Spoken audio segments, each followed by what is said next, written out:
And we're live. Hello everybody, welcome.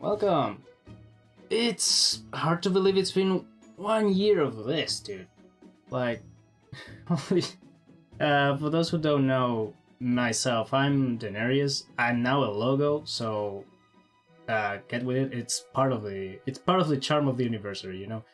So yeah, I'm Denarius. This is Vtuber Gaming Talk, a talk show in which I invite a VTuber to just gush about video games for 1 hour or more. And today, to celebrate the 1 year anniversary, I have an indirect inspiration for the show, and someone that, at this point, it's a role model for the VTuber centric talk shows. So, would you like to introduce yourself, man? Hi there, I'm Jay. I host a show called VtuberTalk, and I'm here to serve you a cease and desist letter for copyright infringement. Jesus. I'm gonna lose the money I didn't even have. But, yeah, a little story about the name. I already explained it when I had Heidi here, but it doesn't hurt to explain it again. Good memory, Dad, because it was the show with Heidi. Yeah, because that was the only episode I saw you popping out, and I was scared. Scared the hell and back, because, funny enough, when I came up with the idea of the show and I already have everything prepared and did the first episode and everything, I discovered your show. And I was, fuck, dude, the name. Oh well, I can't. I'm already neck deep on this. I cannot just change it like that. And I didn't even have a better idea for it, so I just run with it.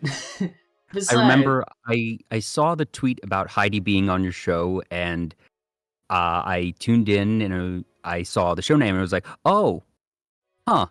And I actually did a quick check myself. I was like, all right, did I miss something? Was he here before me? Did I accidentally copy this without knowing? And I did realize, okay, I was here first, but at the same time I saw, while the show has a similar name, that the channel name is very different, and it was abundantly clear that you were not trying to copy me or my show. So I was like, whatever. There's only so many words in the English language, and VtuberTalk is a perfectly logical show name. And at the very least, there's the gaming in the middle. So there's the differentiation and just the way the show was being run. I was like, all right, whatever. It happens. So no worries there. Yeah, I tried to make abundantly clear that our shows are mostly different or completely different to one another. Like, you can check VtuberTalk's channel. You have their socials with the !TG. You can get VtuberTalk's socials, and you can check the show he's running.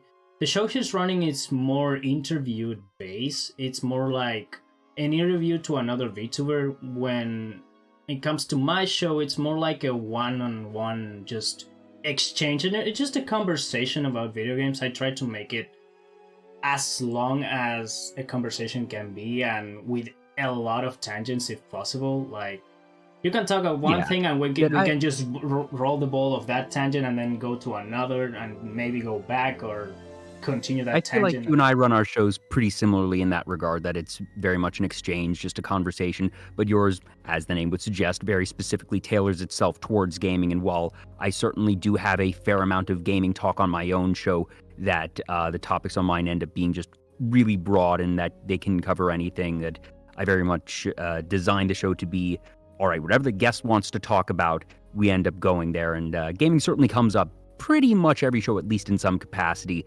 But yeah, so no worries, man. And I'm happy to be here. That it's always fun when you get to go from being the host to being the guest, because it's not something that happens every day.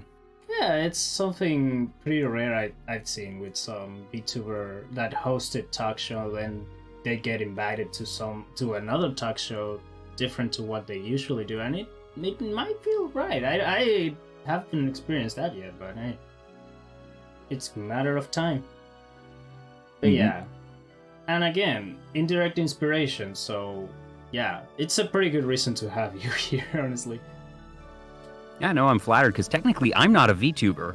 I talk to a lot of VTubers, but I am not, in fact, a VTuber myself. So I I mean, suppose I'm a PNG tuber of sorts, being a floating logo here today, but yeah, I recognize I'm a bit of an exception, but like I said, really happy to be here.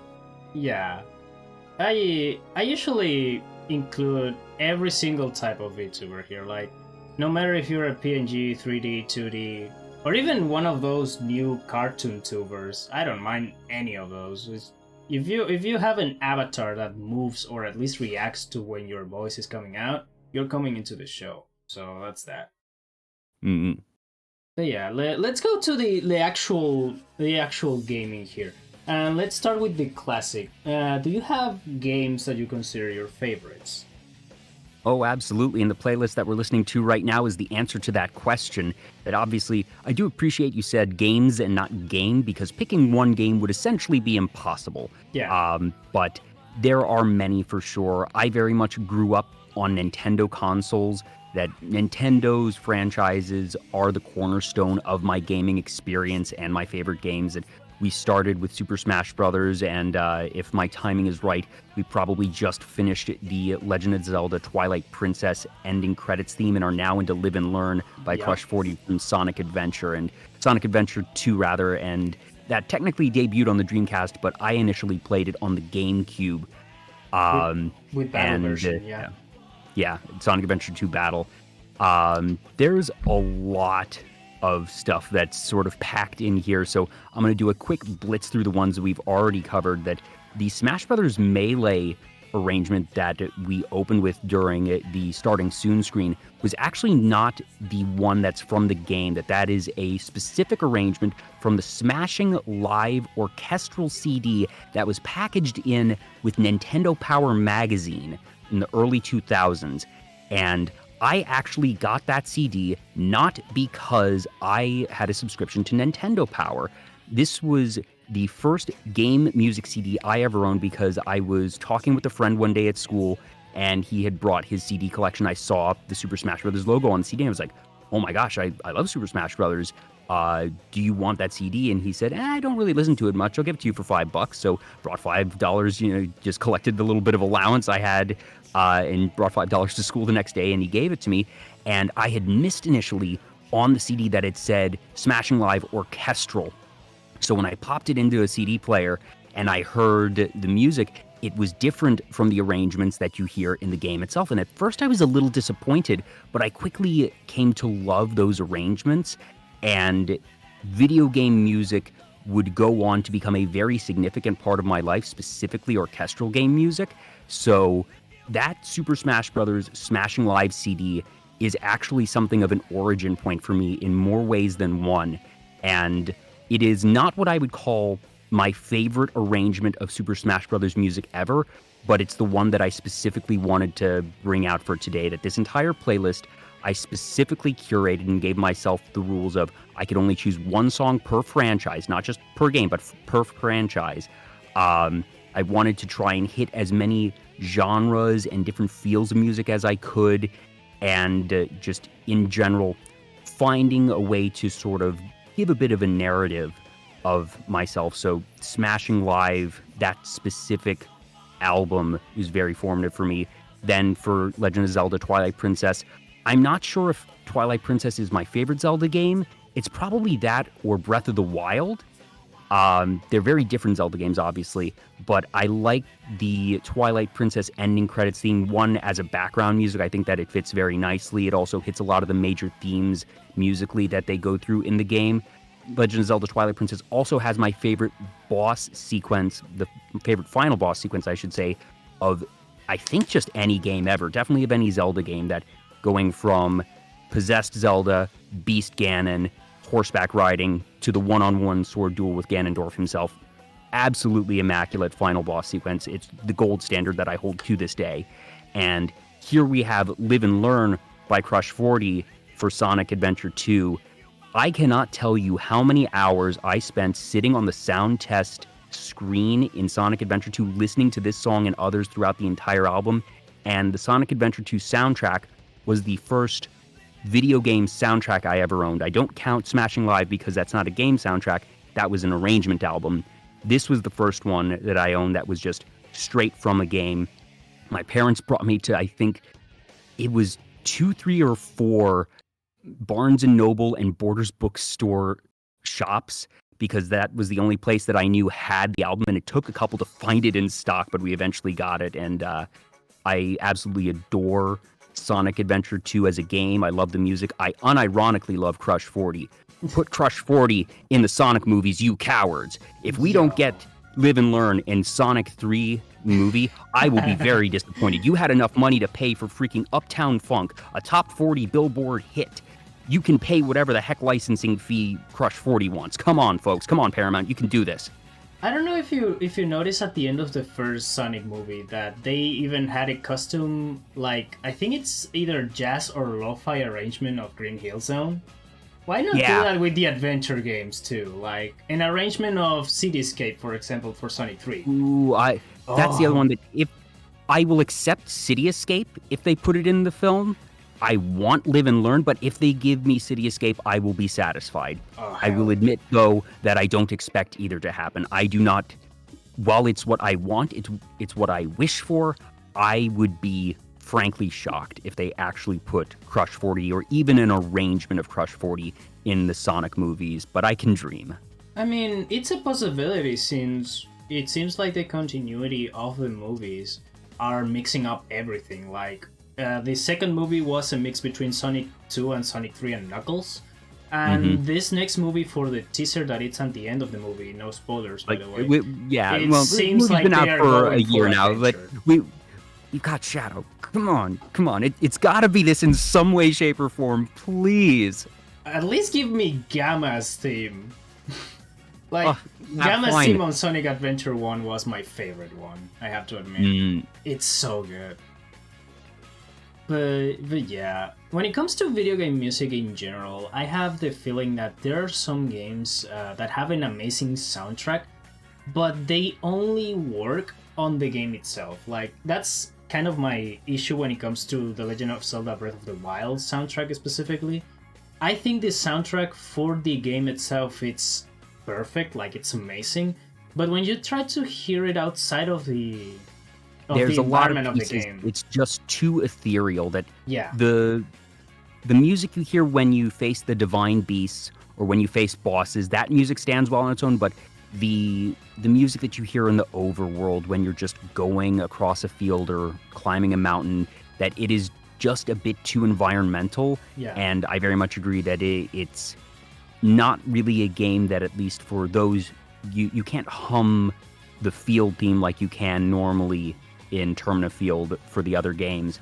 I did consider using as my one Zelda representative in this playlist the Hyrule Castle theme from Breath of the Wild, because I adore that arrangement. And fun fact, while it is used at Hyrule Castle, it's not actually an arrangement of the Hyrule Castle theme, because the Hyrule Castle theme is da da da da da da da da. But in Breath of the Wild, it's da da da da da da da da da da da da, and a couple other woven in. And if you know your Zelda deep lore, what that actually is the Windfish theme from Legend of Zelda Link's Awakening. They also weave in Zelda, Link's, and Ganondorf's themes, that the three Triforce representatives in that Hyrule Castle theme, but it doesn't actually have the Hyrule Castle motif in it itself, which is obviously a divergence. It's in the name and it's not there, so it's kind of weird, but it's such a good arrangement, and I really considered it, but I thought it was a little bit too heavy to use as a talk show background, so I shifted over to Twilight Princess. It's, as far as I remember that theme, it's pretty intense, yeah. It's more like a action suspense type of moment when you enter Hyrule's castle consumed by It's very Ganon. tense, climbing the castle, getting toward Ganon's sanctum. We've already passed through it, I think, but the previous kind of quirky song you may have heard was the instrumental version of Giant Egg from Billy Hatcher and the Giant Egg, an absolute gem, a diamond in the rough on the GameCube, made by Sonic Team, actually. Yeah. It was a super fun game that was a commercial flop. I would be shocked if we ever get another Billy Hatcher game. It's been well over 15 years at this point. Don't hold your breath, folks. But it is one that I always direct people to, that if you have something that you can emulate or otherwise get a GameCube and stream it, that Billy Hatcher and the Giant Egg is such a fun, quirky little game. It's not perfect, but it is actually an above average game, I would call, on the GameCube. Has some really fun platforming mechanics that are super unique with the eggs and everything, and just an absolute delight to play, and a wonderful soundtrack top to bottom. What we're listening to right now, actually, is Baba Yetu, and this is one of the few songs in this playlist from a game that I have not played. This is the main theme from Civilization 4. This song is gorgeous, and I specifically call it out because this is actually the first piece of video game music to ever win a Grammy. Christopher Tin won the Grammy in, I think it was 2012 or 13, for Best Instrumental Arrangement Accompanying Vocalist, because Baba Yetu is actually the Lord's Prayer in Swahili, but he specifically did this arrangement for Civilization 4, and it won that Grammy. So it's not the first time that an original video game track won a Grammy, but it's the first time a song from a video game in any capacity won a Grammy. And that's a huge, huge deal. And Christopher Tin and Baba Yetu, this particular song, still remain very prominent, very important, and still just as good a listen in terms of video game music and video game music history. Interesting. So this might be the foundation of video game soundtrack getting into the Grammys in the first place. It certainly is the first one, yes. That there, spoiler alert, later in this soundtrack we're going to hear the soundtrack from Journey, composed by Austin Wintory, which is the first video game album to ever be nominated for a Grammy, and I'll get more to that story when we actually hear it. Yeah. But for those who want to hear the playlist, you can get it using the command exclamation point GPL, and that will give you the playlist we are listening today. And about now, we're going to be hearing the Pokemon Gold and Silver Lance and Red battle theme. Pokemon is a series that is very near and dear to my heart. The very first video game that I ever owned, not the first one that I played, but that I ever owned, was for my 7th birthday. I got a Game Boy Color and Pokemon Yellow, and I played the heck out of it. And I went on to get Silver, and I played the heck out of Silver even more than I played Yellow. And this particular final battle theme for the champion Lance and Red, when you find him in Mount Silver, just hits so hard because it's actually an arrangement of the original Red, Blue, Yellow title theme, the da da da da da da da da da da da da da da. That's the title theme, the original one.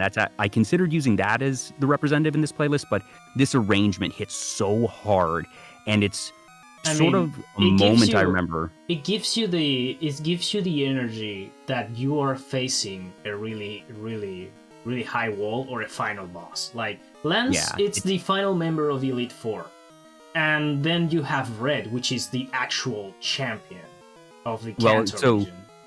Well, it's interesting because Lance was the last member of the Elite Four, but not the champion in Red, Blue, Yellow. He is the champion proper in Gold, Silver, and Red is this other character that he technically has no title. It is just Pokemon Trainer Red. But what makes it so impactful, one, it's a post-game boss that you didn't have in the original. But what makes it all the more impactful, and what I remember just when I first learned that there was a chance to face Red, that it really was sort of a solidifying moment mentally for the Pokemon series, that as you play through Gold, Silver, you see the remnants of Team Rocket. You can tell the continuity from Red, Blue, Yellow, and getting to go back to Kanto really brings it all the way there. But then seeing Red and facing Red, which even though it's not quite Ash Ketchum from the anime, that it's leading with Pikachu, it's got the starters, and in that you see not only the trainer that you as a Pokemon fan have been watching in one way, shape, or another, but you are also facing the echoes of yourself if you played Red, Blue, and Yellow, that you're seeing, even if you didn't have that same party, that's you in that moment, and that you are seeing the completion of a circle and the connection of the first two generations, and it's sort of what I consider a very big moment in Pokemon, and something of a declaration that Pokemon is here to stay, that we are now going to be doing multiple generations, and that we are connecting things, and that even if you don't get to go back to every other region in every game, that this is still a shared world, and there are those ties to the different bits, and being able to face Red, Ash, whatever you want to consider it, is so impactful. Yeah. And that's funny because the original intent of Pokemon Gold and Silver was that they were supposed to be the last Pokemon games. Mm-hmm. Like they were only expected to make a second. They were made to make up a close-up to the Pokemon history. Yeah, that it was meant to be the finale of, okay, one generation meets the next and that's it. But the news or the information that it was supposed to be the end didn't come out until 5-10 years or more after the fact. So at that point in time, we sort of, or at least me personally, when I played the game, saw it as, all right, this is going to continue. And very fortunately, and perhaps unsurprisingly, that was the case, that Pokemon is a cultural touchstone now, that while Ash Ketchum is finally getting his retirement, that we are past 9 generations, 25 years going on 30, and Pikachu is one of the most recognized fictional characters in the world, alongside Santa Claus and Sherlock Holmes. Alongside every single, mascot you can think of. Pikachu, Mickey Mouse, Mario, every single one of the mascots you recognize instantly. Mm-hmm. And it makes sense for the highest grossing franchise to ever exist. Yep, you are correct. Is the highest growing multimedia franchise, beats out Marvel, beats out Disney. That the second place multimedia franchise, funny enough, is Hello Kitty. And that's byproduct of it being just so big in Japan, even if it's only middling in the West. But Pokemon stands head and shoulders above it. Merchandising, where the real money from the movie is made, as was once said in Spaceballs. But Pokemon, like I said, very near and dear to my heart. And what we're listening to now is another one of the curveballs that I threw in. This is from Yu-Gi-Oh! The False-Bound Kingdom. It's the boss battle theme. Or I think that one actually just ended. But Yu-Gi-Oh! I was born at the right time for Yu-Gi-Oh! And Pokemon. Like I said, 7th birthday, played Yellow and went from there. So I have very much grown up with both franchises. And while Yu-Gi-Oh! Has sort of taken a back seat for me in the past 10, 15 years, it is still a franchise that was very formative for me, that I played up through the second generation of that, so through GX. But False-Bound Kingdom in particular is this delightful turn-based strategy game that has nothing to do with cards. That you could have just made this a random swords and sorcery game. You could have made it really any media franchise you wanted, that they just had this good game and licensed it effectively. But Yu-Gi-Oh! The False-Bound Kingdom for the GameCube had a unique story, a unique battle system, and fantastic music. Some of that music was arrangements from earlier iterations like Duelist of the Roses, which was on PlayStation, but it had some of the best arrangements to that point, and it's a soundtrack that I still go back and listen to, and my favorite's probably the final boss theme, the Nightmare theme, but that one, again, was a little too intense, I felt, for a talk show, so I chose the Yugi boss battle theme, which was very fun. We're currently listening to the Maria and Draco opera from Final Fantasy VII, and this is the second of what I believe is 3 songs on this playlist. Yeah, it is the second of 3 of games that I have not actually played myself. Final Fantasy, as somebody who loves video game music, Nobuo Uematsu in Final Fantasy can't be beat. That he is the Beethoven of video games. That there's been just, the Distant Worlds tour, and that's actually this particular arrangement. Obviously, you have One Winged Angel, which stands as basically the iconic song, and I considered that one as well, but again, a little too intense.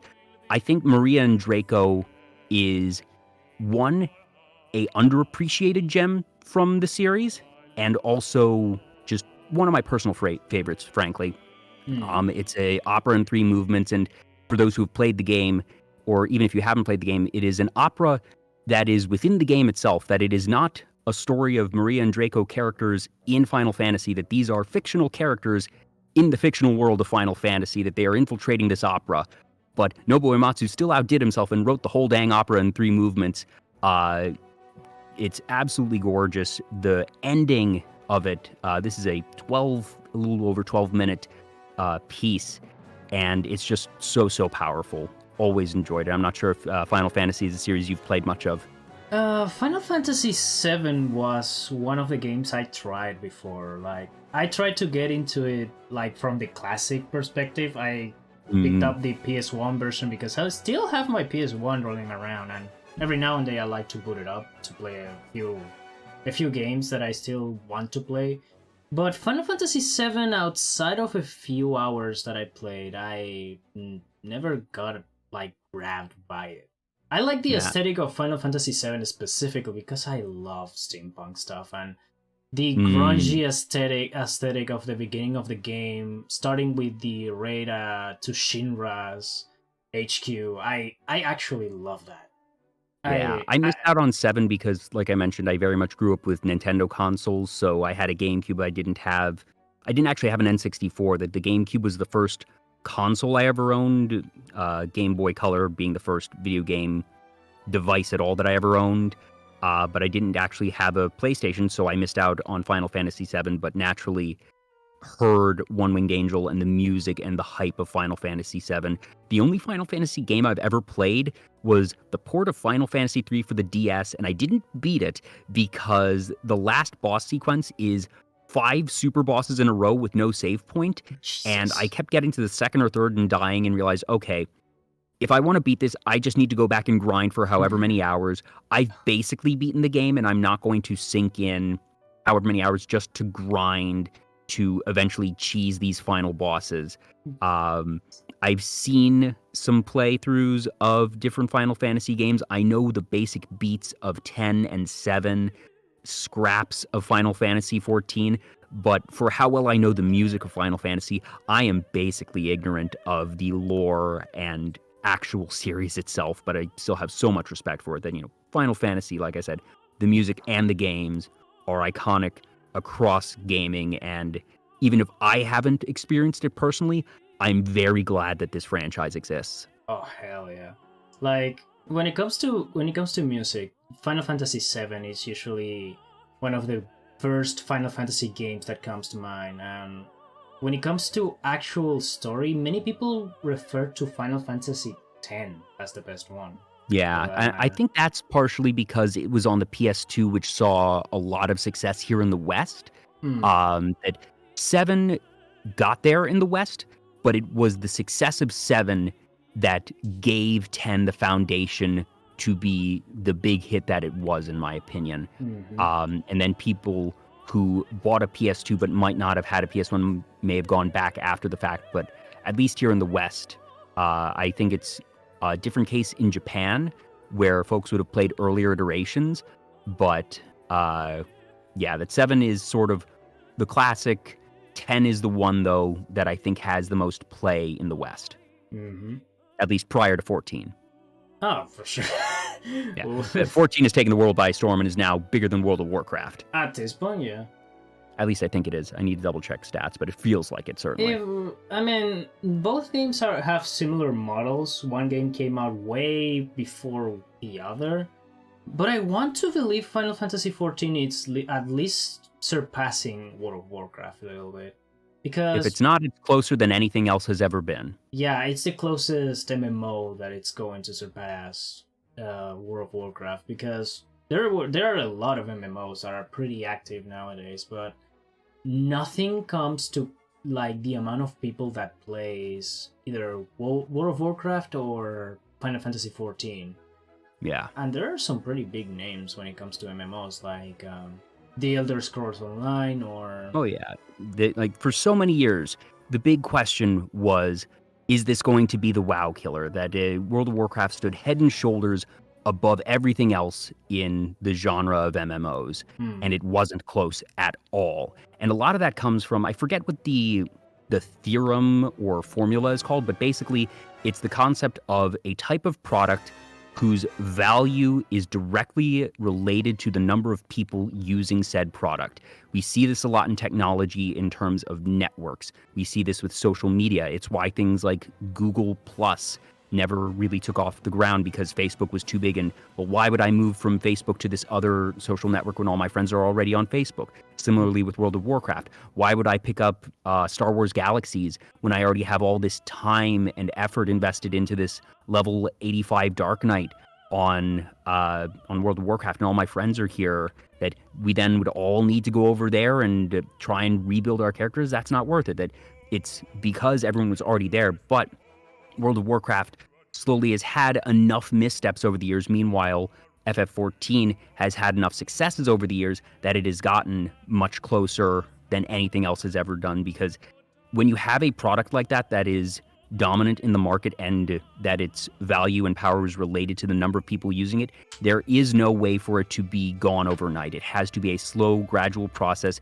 usually of self-inflicted wounds by the top product, and then successes simultaneously from other products, which is what we've seen with FF14. And even if it hasn't crossed that threshold, like I said, it's certainly closer than anything else has been. Yeah, and if you really think about it, World of Warcraft, of all the IPs Activision Blizzard has, it's the only one that didn't suffer that much outside of, well, Warcraft 3 Reforged. And even then, World of Warcraft is the franchise that built and sustained Blizzard. It is the reason that Activision bought Blizzard. Mm-hmm. It's been its crown jewel for going on 20 years. Yup. I mean, to give credit to... I've never actually also played many MMOs at all. That I didn't play World of Warcraft either. It's just another one that I've had a lot of respect and awareness from, and also a bit of familiarity with its soundtrack. Some really good stuff there by Neil Acree, Russell Brower. There's been a lot of composers that have touched World of Warcraft over the years. Yeah.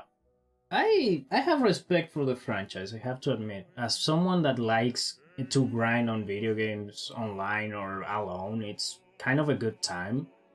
But yeah, there is a limit to how much I can tank when it comes to grinding. And I played the original version of World of Warcraft one time.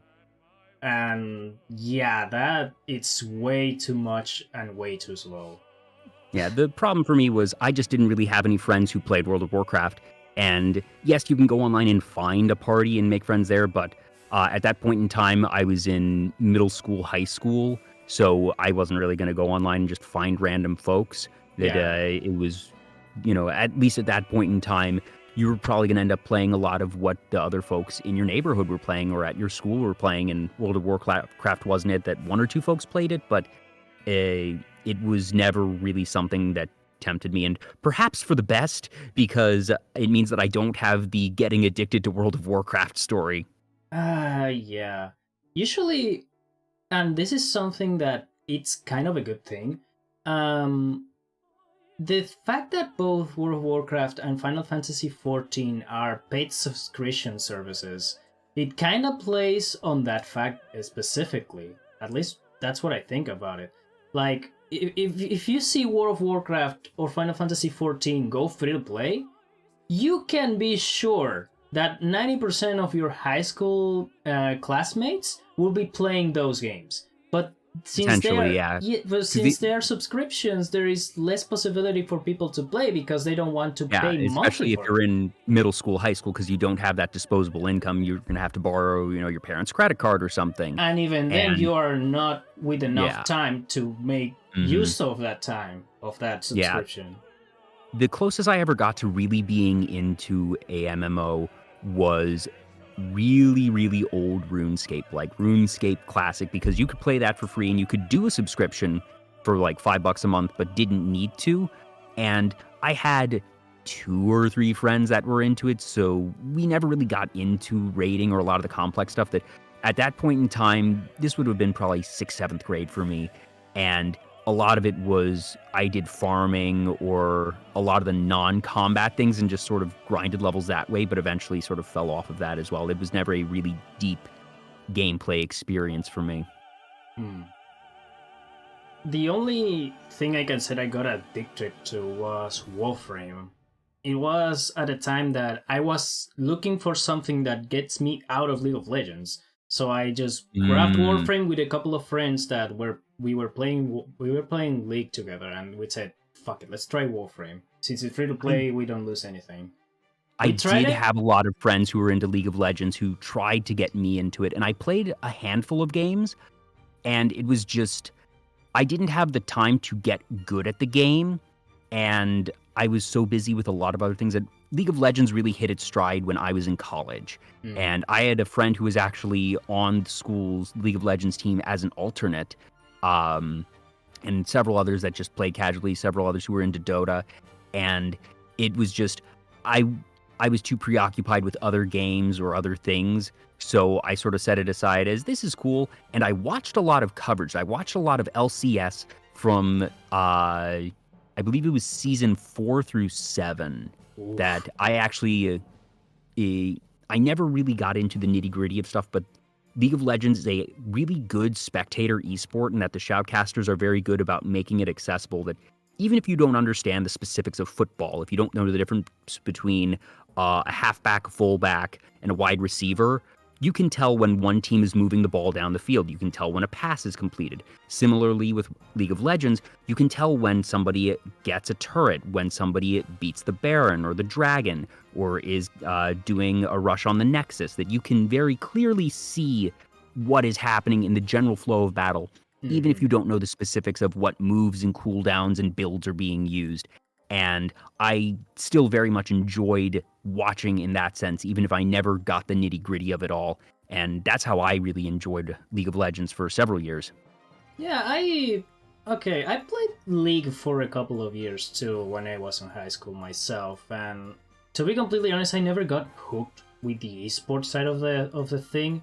I was more interested on the characters, like the character design of some of them, the character lore of some of them. That's what kept me hooked outside of like Have you seen my Arcane? friends' Instagram. Of course I did. God, Arcane is so good. Yeah. And I never knew the lore or anything, and I think Arcane is one of the best video game adaptations we have ever seen, film, series, or otherwise, in that it takes its source material and says, all this lore, we don't need it. We're just going to take these characters and make a good story that you can walk into blind.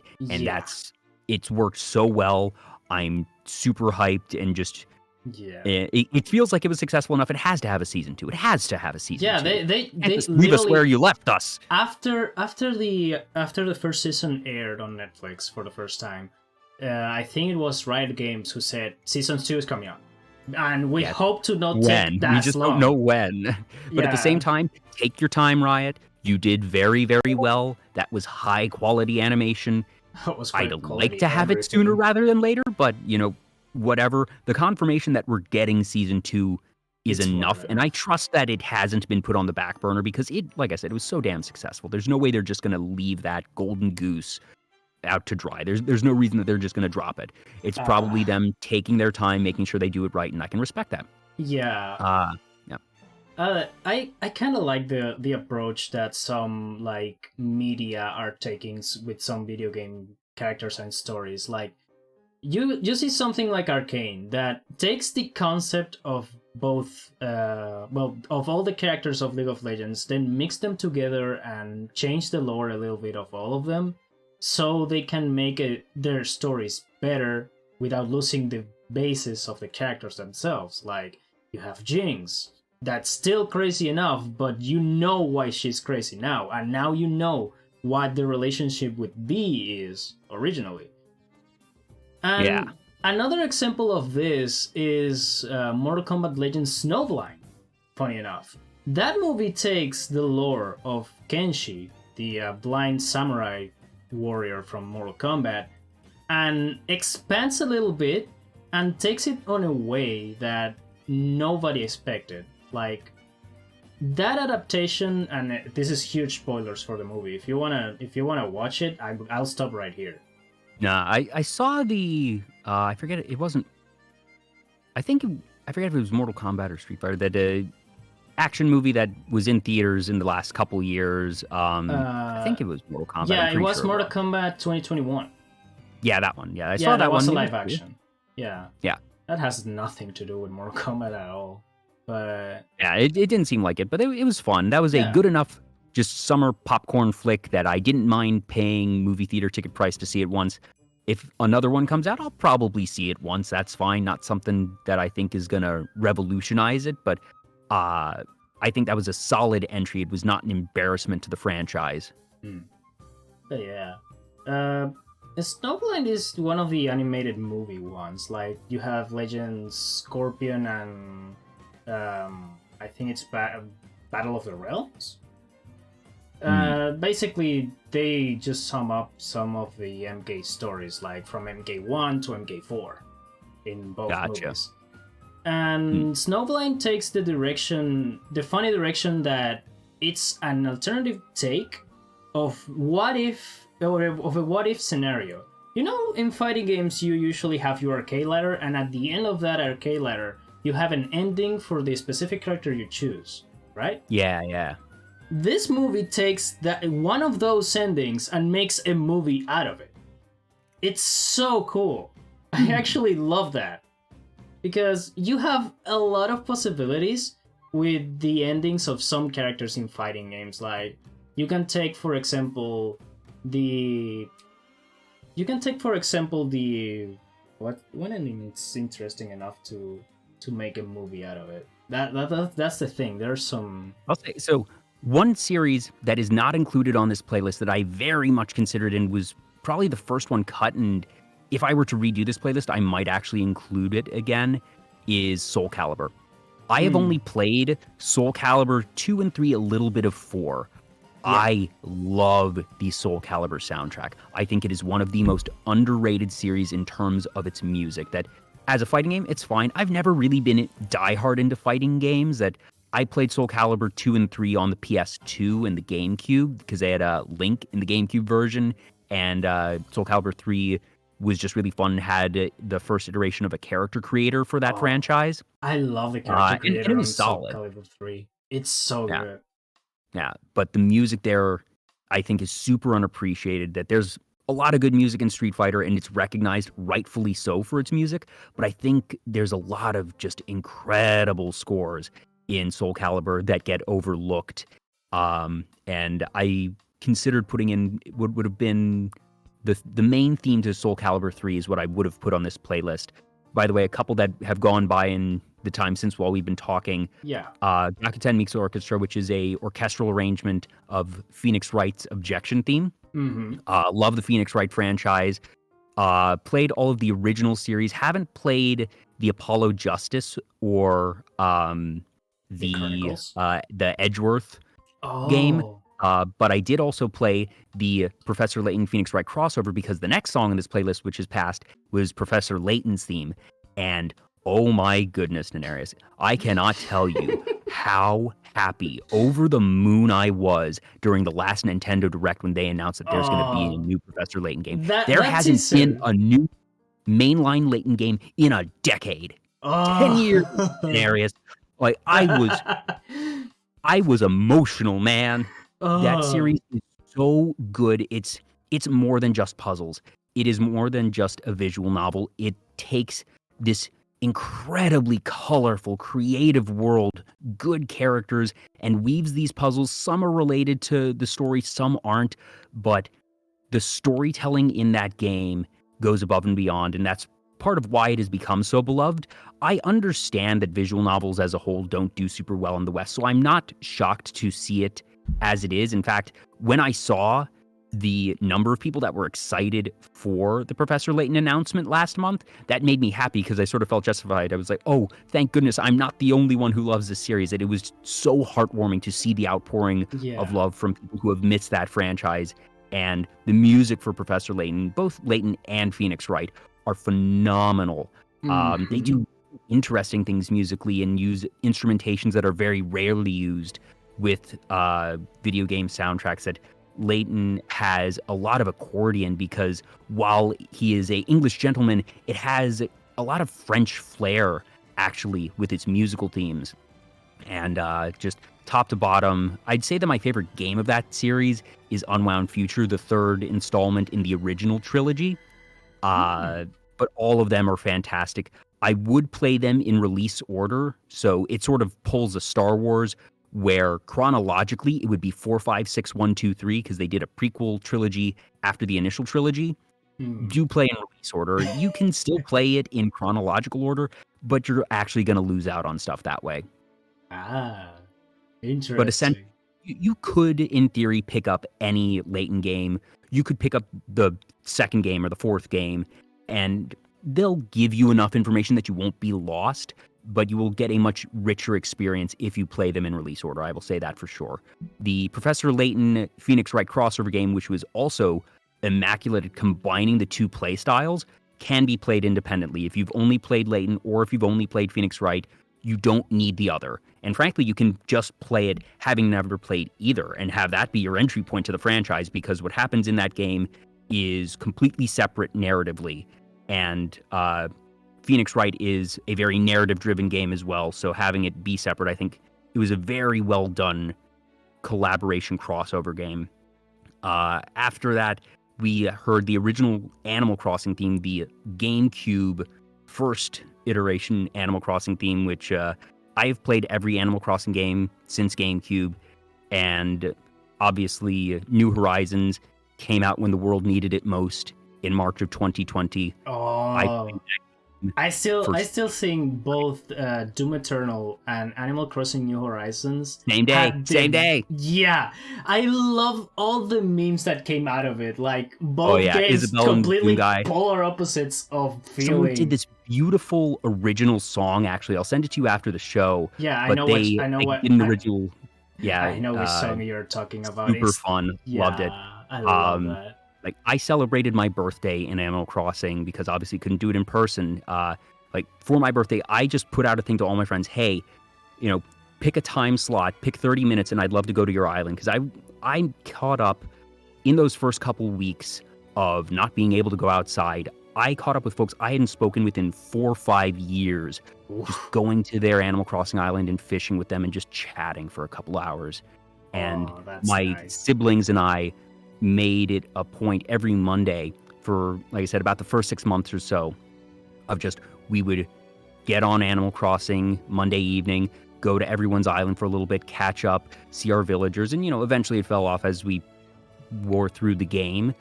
But New Horizons was initially supposed to release in October of 2019, but got delayed. Yeah. And it's one of those things, it's just serendipity. It wasn't by design, but oh my goodness, it was there, like I said, when the world needed it most, because just we needed that little bit of warm escapism, that happiness, that joy, and that ability to be together in a way that we couldn't be in real life. That, Animal Crossing, not to get into metaverse stuff, but that's the closest we got to a good metaverse for a little bit, and it was nice. It was very nice. Yeah, you don't need like a complicated setup to get a metaverse running. You just need a game with an atmosphere, and you're good.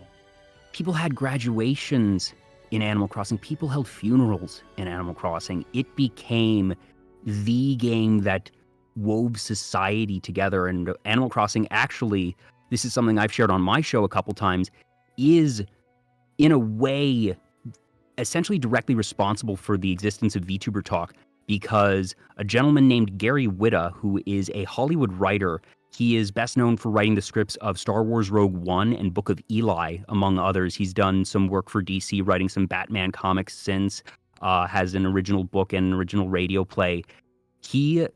When Hollywood was shut down, nothing was filming, there weren't any projects that he had to work on, he started a late night talk show in the basement of his Animal Crossing house and started inviting on friends.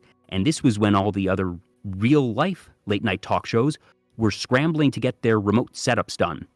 He had Jonah Hill, he had Matt Mercer, he had Brie Larson, he had Phil Spencer, the head of Xbox. He had he had Selena Gomez, who dropped an announcement of her new album on the show, and got coverage in Variety magazine, Entertainment Weekly, you name it. And that show became appointment viewing for me because he was such a good host, had some amazing guests, and it was in Animal Crossing, a series I already loved, and he had just such a fun way of going about it. And his last show of that was October 31st. It was specifically a Halloween show, 2020. And it was in September of 2020 that I fell down the VTuber rabbit hole, and it was January 2021, right around New Year's Day, that I said, I want to do something in the VTuber space that I am still not able to go outside, really. I have too much free time on my hands. I'm somebody who likes to go to conventions, who likes to work conventions and can't do that because conventions are canceled right now. And I don't have enough time to be a VTuber myself, but I want to do something. And I thought of Animal Talking. And after that, it became a very quick thing of just, all right, let's do a VTuber talk show. And going off, all right, Animal Talking, VTuber Talking doesn't sound right, but what about VTuber Talk? Quickly go on Twitter and Twitch, check, are those handles taken? Nope, they aren't taken. Registered them that day. And that became the foundation of VTuber Talk because of a talk show that happened in Animal Crossing. Wow. I wasn't expecting Animal Crossing to have the same amount of impact than Minecraft, but due to the circumstances and the place where it came out, it was just perfect. Yeah, like, if you want to talk like long-term impact, Minecraft has had a bigger societal impact long-term than Animal Crossing, and but it's not Animal particularly Crossing was Minecraft huge. But Animal Crossing, like I said, just for those first 6 months was the thing. Yeah. That's an actual really cool story about the Animal Crossing being the point for a talk show. That sounds super fun to do. I'll send you after the show some videos because they still have the VODs up on YouTube. Oh, hell yeah. And like I said, Gary Widow is just a fantastic host. He mentioned on air doing pre-interviews, which is something that I do for all my shows, and that I didn't try to copy him per se, but I took a lot of the big points of how he ran his show as guiding points, really. I mean, and it kind of makes sense through the standpoint of let's cut the silence a little bit and get to know each other a little bit so we have a better flow on the show itself. Like, that makes total sense. Yeah, that for what he was doing, since he was working with high-level Hollywood talent, that the pre-interview is something that is very common, especially if you're coordinating with somebody who has like a project and making sure, all right, what are the things we can't talk about? Let's get some pre-planned talking points. Everything is still live, obviously, but especially for, A-list celebrities who have to be a bit more controlled in the things they talk about, it makes a lot of sense that they do that type of coordination. And I don't do that per se, but I will say that it has been the not-so-secret sauce for VTuber Talk that I make a point to have a conversation for even just, 20, 30 minutes or so sometime the week before the show, and it goes a long way. It's certainly not a requirement, I would say, for a successful talk show, but it has a lot of value if you're able to do that extra little bit of coordination and time. By now, we will have already passed the Journey soundtrack, Apotheosis, like I mentioned, composed by Austin Wintory, and the first video game soundtrack to full album to be nominated. And at that point, there was no video game category, so it was just soundtrack composed for visual media, which meant that he was up against film scores. Ooh. The nominees that year happened to be this guy named Hans Zimmer, this little dude, Johnny Williams. Not sure if you ever heard of him. Oof. And ultimately, they all lost to Trent Reznor and Atticus Ross for The Girl with the Dragon Tattoo. It was a David and Goliath thing. He did not expect to win.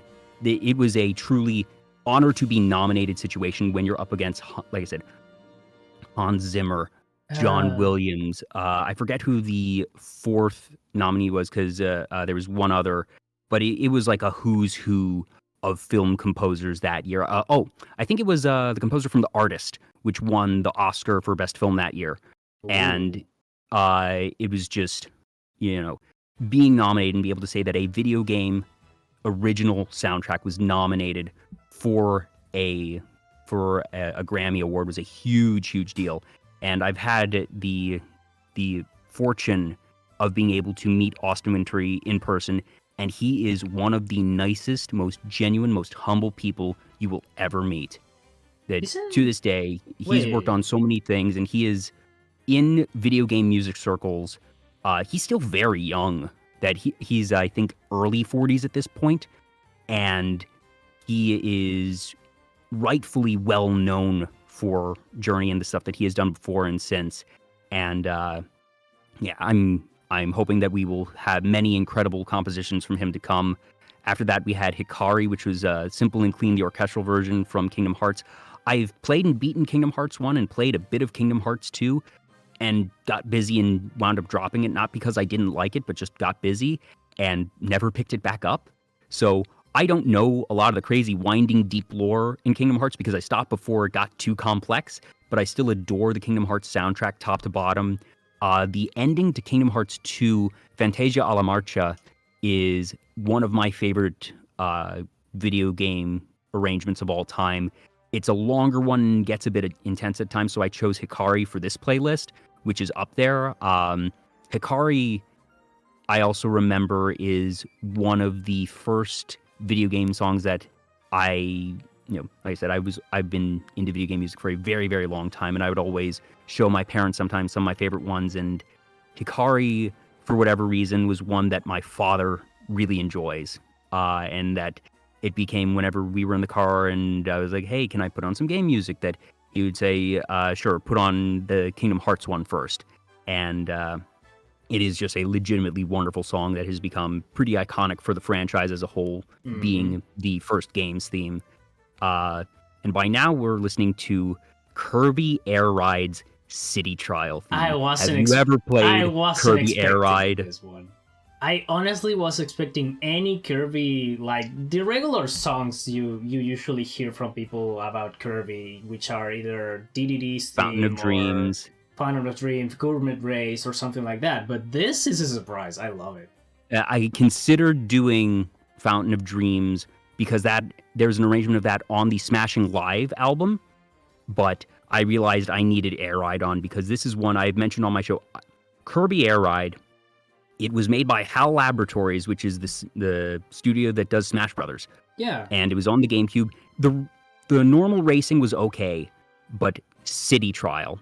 I'm guessing you have not played Kirby Air Ride, Daenerys? No, I didn't. I heard of it and I saw gameplay of it, and I'm interested in playing it sometime. Basically, in City Trial, you are put in this giant city area with a very weak ship.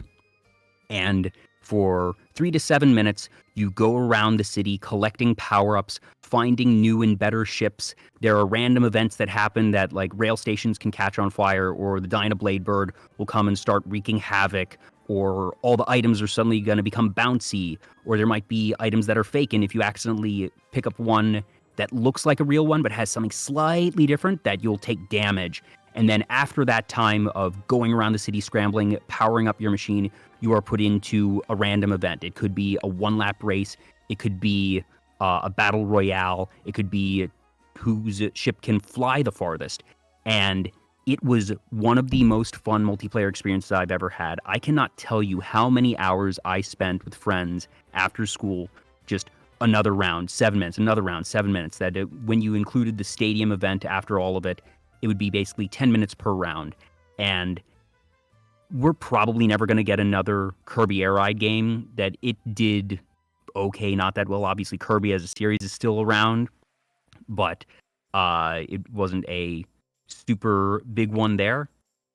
And I've said I will pay full game price for a new price to be able to just play City Trial on the Switch online. That alone, I will pay, $60, $70 just for City Trial. It was such a fun game mode, and there's really not been anything like it since. Yeah. There is... But I love Kirby in general. Yeah. I want to believe there is a possibility for this to at least get a re-release or something. Like, I feel like it's not unreasonable to say, all right, give us a port, give us a re-release. I know we won't get a new one, that's fine, I accept it, but, a port, maybe, someday.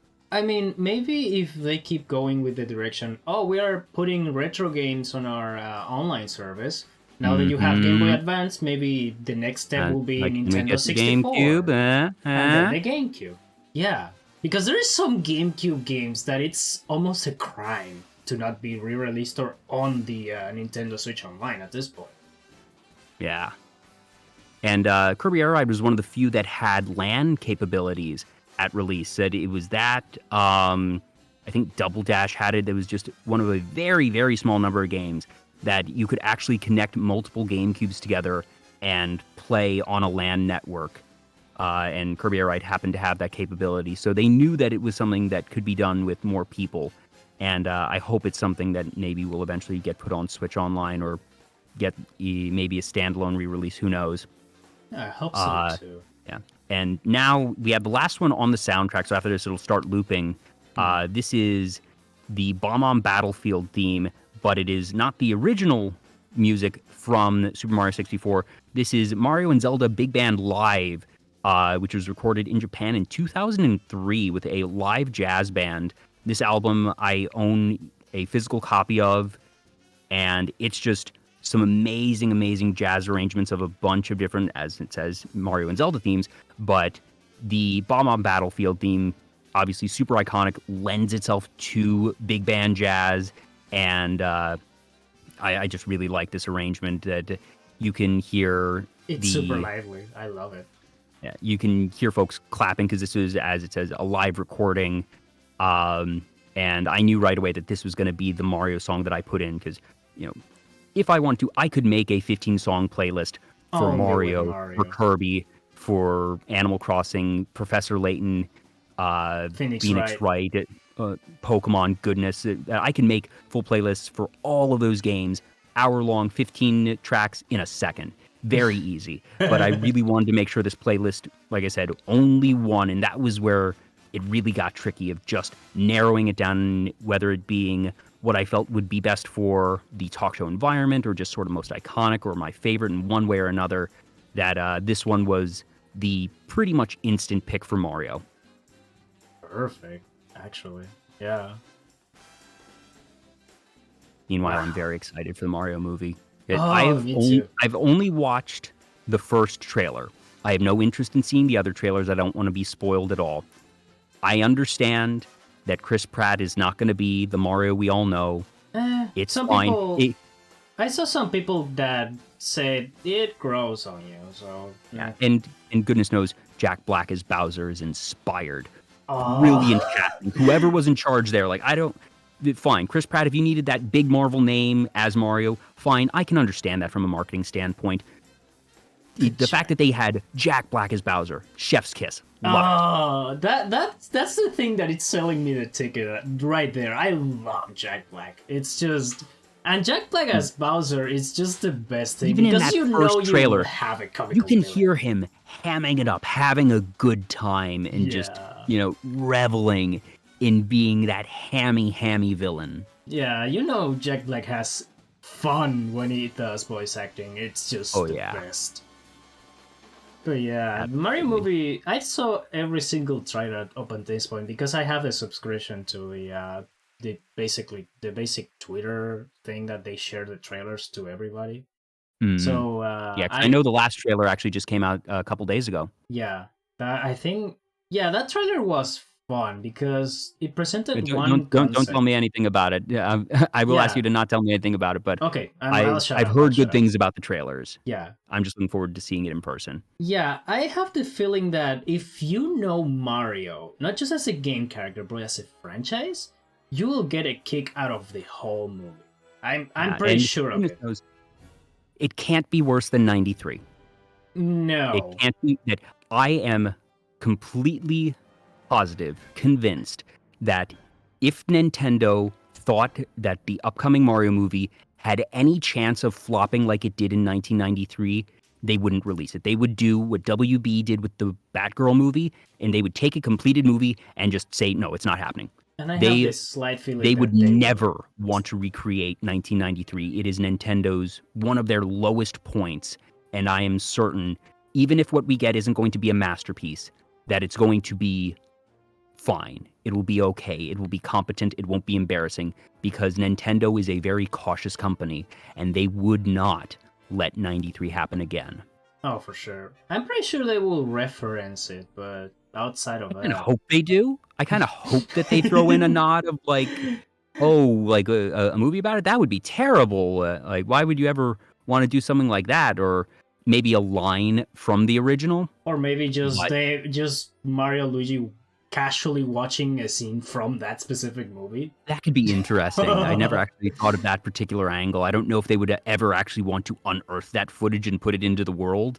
I feel like they would only want to have a subtle nod to it, that if you know, you know. But I Yeah. could see them maybe doing that if they were feeling bold. Mm. But Yeah, but yeah, it's soon to come out, so soon enough mhm, yeah, we will early get to next the month, theater. a little bit Yeah. under a month, I think. Yeah. But for Mario as a series as a whole, uh, love the games. I've played obviously 64. Sunshine, I think, was the first one that I beat because, like I said, I didn't own an N64. I later played 64 on DS though. Oh, the DS remake. Odyssey, yeah, Odyssey was just gorgeous. Loved that game. I've played Mario and Luigi Superstar Saga, and I forget there was one of the other.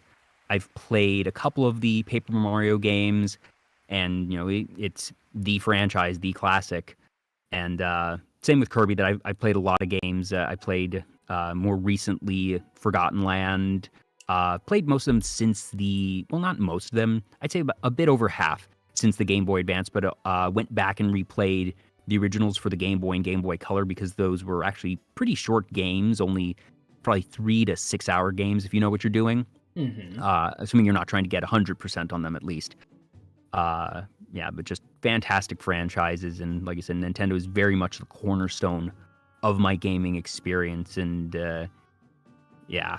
I'm not sure if you have any favorites from those franchises. To be completely honest, you're talking to someone that grew up with Sony most than Nintendo, but I played Nintendo games. Like on high school, I ended up getting my hands on an emulator with a bunch of games that a friend of mine recommended to me, and through that emulator, I played a lot of Game Boy Advance games, and then exploring a little bit of N64 games too, because at the time I was pretty bored, and since I had very little time for online games, I just picked up some games.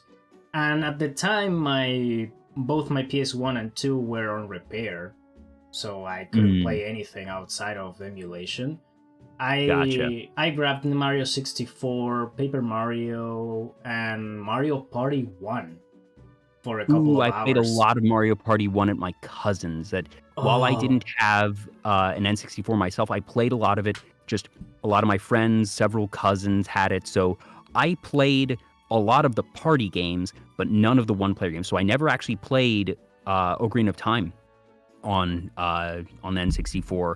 Didn't end up playing anything like Paper Mario, the original one on the N64, but played lots of Pokemon Stadium, Mario Party, Smash Brothers, obviously, Mario Kart, things like that, because whenever I'd be over, we would play the multiplayer games, just not the single-player ones.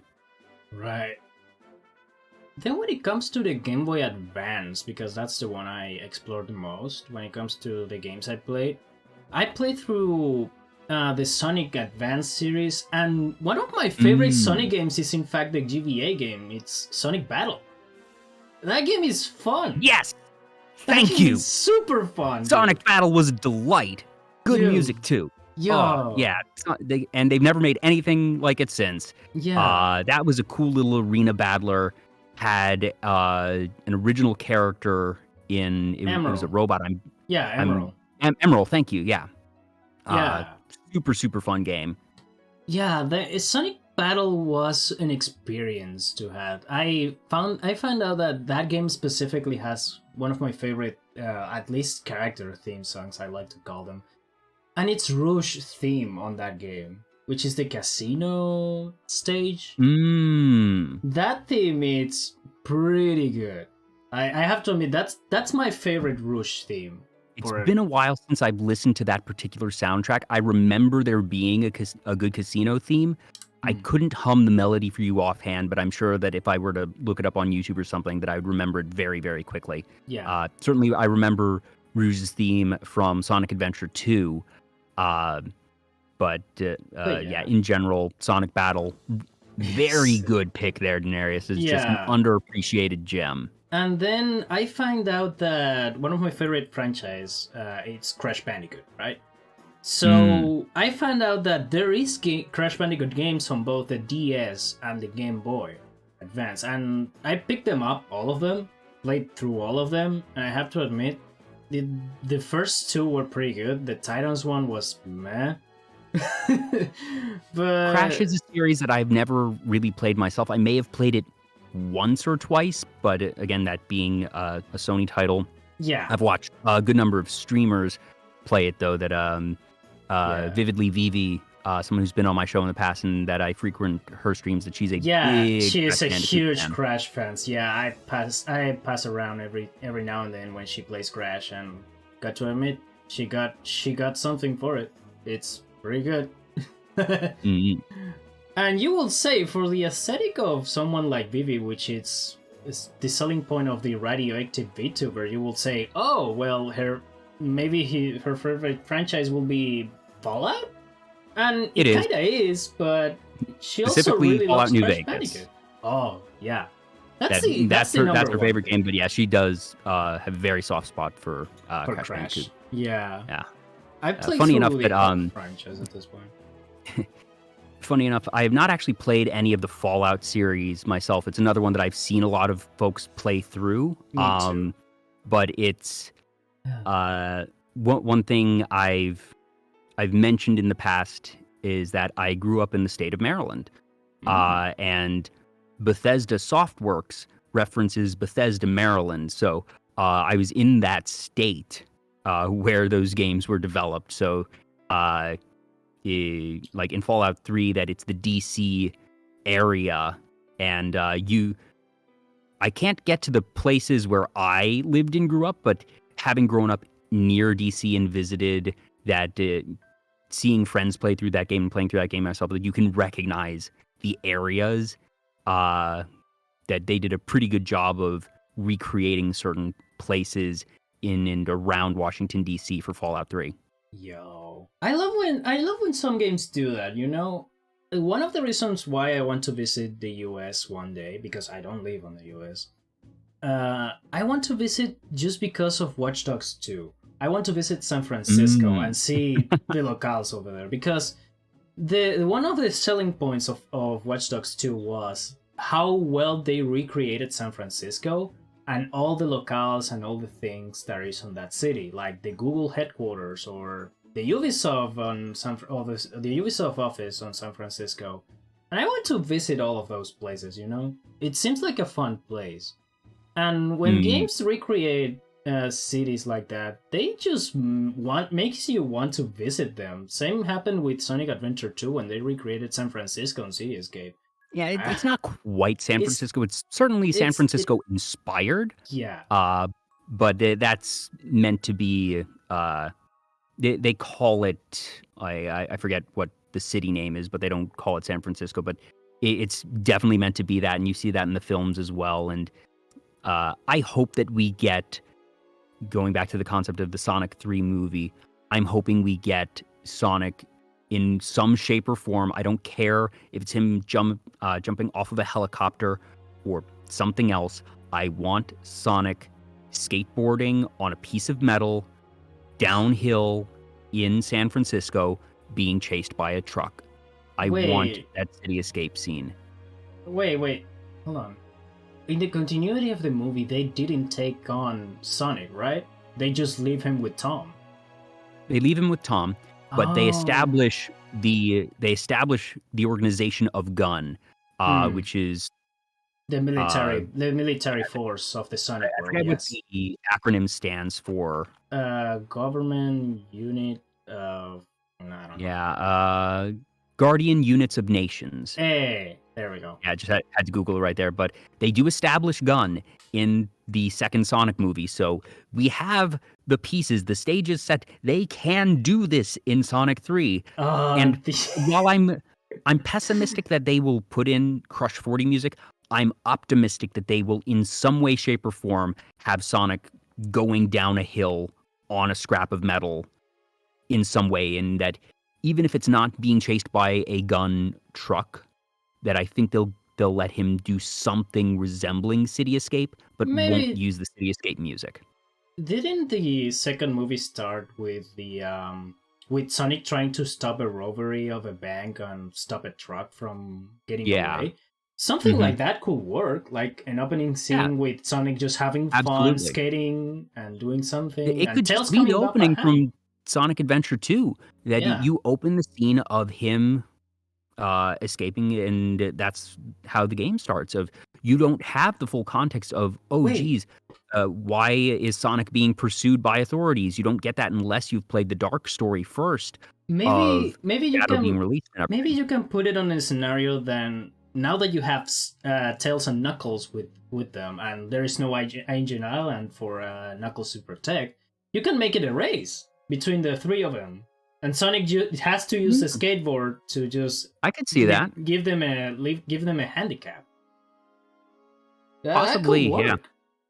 Uh, at this point, I just want Sonic 3 and, Yeah, I want to see what they do with it. I'd yeah. love it if they use the music. I'd love it if we get Space Colony Arc. Please give me Space Colony Arc. But at the same time, Don't I'm give me Shadow the guessing Hedgehog. they won't. We already know we're getting Shadow, and I No, think the big but question right now I is mean, who's going to voice Shadow. don't give me the plot of Shadow the Hedgehog specifically, or if you give Oh me, yeah, give me on a context that works. I'm very confident they won't do that at the very least. Oh, I hope so. I'm not worried about them doing that. Maybe for a fourth movie, Shadow the Hedgehog could work. Maybe. That or a spin-off series, because if memory serves, they're doing like a Paramount Plus series for Knuckles. Ooh. So they could do that maybe for Shadow, but at the same time, the Shadow game just did so poorly that they have so much beloved content that they can adapt. I wouldn't expect them to go with that Shadow. deep into the vault and do what was a more contentious storyline, and especially Yeah. since it has so many different endings that I just wouldn't Maybe. expect them to do that. I mean, Shadow the Hedgehog has some stuff that you can grab a few things and put them all together Maybe, in yeah, a like, cohesive way. perhaps some scraps, but Like I don't know. you can make, for example, a backstory series using Shadow the Hedgehog as a base, and then just grabbing a few things, like introducing the Chaotic Team, for example. You can introduce I'd the rather, Chaotic if Team they're with gonna Shadow. bring Chaotix into play, just give me Sonic Heroes. Yeah, it's also that. But since you don't have Eggman, you have to make it a prequel. That you bring up a very interesting point in that Jim Carrey did say after Sonic 2 that he was going to be done. The writer-directors said they would not recast the role, but they said that they were going to write a script with Eggman still in it and give it to Jim Carrey for consideration in the hopes that they will write something good enough to make him reconsider. So they are aware that Jim Carrey is not a guarantee, but they're going to try. And it's now really just a question of, do they in fact write something that piques his interest enough to say, okay, I'm in again? Or is he just going to hold fast and say, sorry, fellas, I think, I'm done for now? Because you have a very good point that yeah. if Eggman is indeed out of the picture, that changes a lot. But at the same time, I think you can do Stone. Space Colony Arc without Eggman. Yeah, we can still do things without Eggman because we have Stone. We have the Agent Stone, which is basically the I don't loyal even servant need of Agent Eggman. Stone at that point, that he just becomes sort of a crutch, that you can have Shadow on his own going for Space Colony Arc. And yes, because think about it, in the original game, he gets to Arc on his own. He tells Eggman, hey, come here with the emeralds. He uses Eggman to gather the emeralds for him. I'm sure that it is a very simple narrative thing to say, actually, Shadow will collect the emeralds himself. He doesn't need Eggman for this. And that you can then tie in and you'll have the story of Gerald Robotnik and the callbacks there. But the fact that they're already where they are narratively, they can still do every important part of Sonic Adventure 2 and not worry about having Eggman actually in the script. Isn't Eggman the responsible for freeing Shadow in the first place? Like unfrozen Shadow? Okay, you do have a point there, but the thing is, at the end of the movie, we already see him waking up. Yeah, but so how they can simply write, all right, the gun finds this hidden facility, and while they're investigating or cleaning up, that somebody bumps a button and that it wakes up Shadow. No, wait. If all you need to do is wake him up, there's enough narrative ways that you can cheese that. Yeah, I already have a retcon for that. Remember on the first movie, Sonic went too fast on the baseball game that he caused a massive power surge. You could easily say a gun base was affected by that, and since that happened, the electricity went out and Shadow awaked for that. I don't think the timeline works there because that power surge happened at the start of the first movie, and you see him waking up after credits of the second, so it wouldn't make sense that he's just been hanging around that long. But you could say, all right, as Gun enters, that like the systems automatically power on and that it works that way, or that somebody hits a button and is curious, accidental or on purpose. You could use Stone, but I just think at that point, having Stone try to establish him as his own villain when he has very clearly been written just as a Eggman fanboy, frankly, I don't think it would be super compelling. And I think you can just have Shadow stand alone and it would be perfectly fine in terms of both narrative and character development. I think Stone would actually be a hindrance. Yeah, honestly. Even though they quote-unquote hyped him up as the next Eggman, but yeah, it will be a little bit of an extremist. And it will be just a second lapdog if he awakens Shadow. Yeah. That you could, I suppose, have him be, another lackey for Shadow. Maybe. Yeah. I could see it and wouldn't mind it, but I just don't think it's necessary. No, I don't think it's necessary. At this point, whatever we get, we get. I've been very delighted with what they've done with the first two movies. Mm-hmm. Are they perfect? No, but I think they were very serviceable. I think the redesign of Sonic from the original trailer is one of the best things because it's just a fun family movie, and it's cool, and it's got some references, if you know the games, that it's not revolutionary. It's not, oh man, this is the best video game adaptation ever. It's one of the best ever because the bar is kind of low, but it's just fun. And that's okay. That all it needs to be is fun. Sonic doesn't need to be Shakespeare. No, it doesn't need to be Avatar neither. Like, you can just have a good movie, a good popcorn exactly cinema, and that's that. And the fact that it beat a DC movie, for that matter, it's pretty good. I admit, I found that pretty funny. It beat up Suicide Squad. No, Birds of Prey, which... Oh yeah, that's right. Came out. DC's box office struggles are a different matter entirely. Yeah. But yes, it did.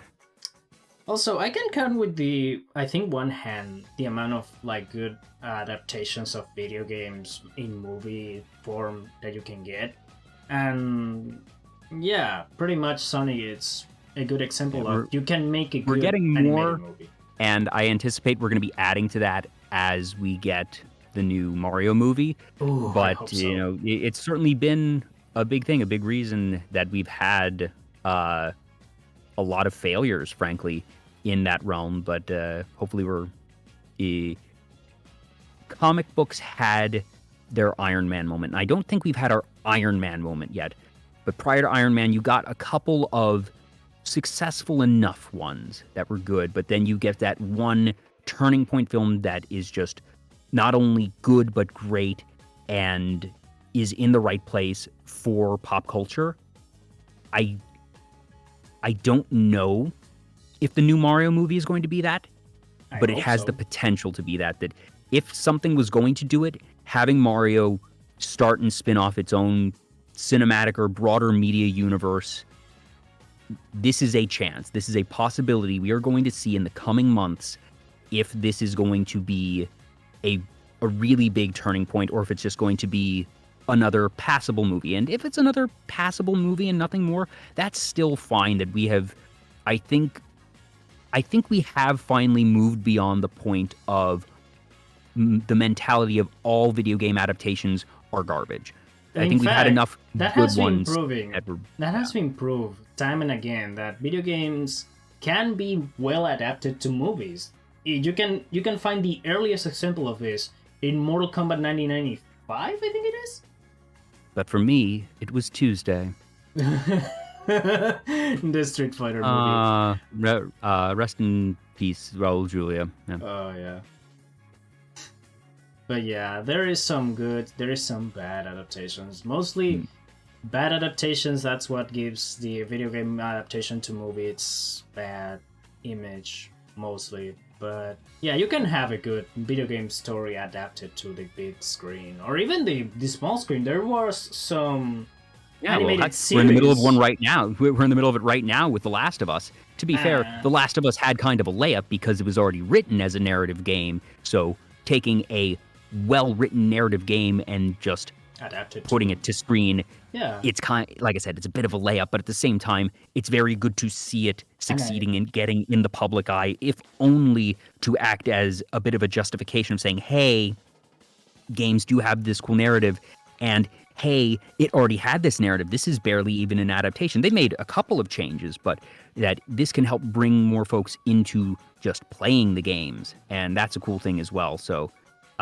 while I have not actually played The Last of Us, I'm not a big fan of horror, whether it be horror games, horror movies.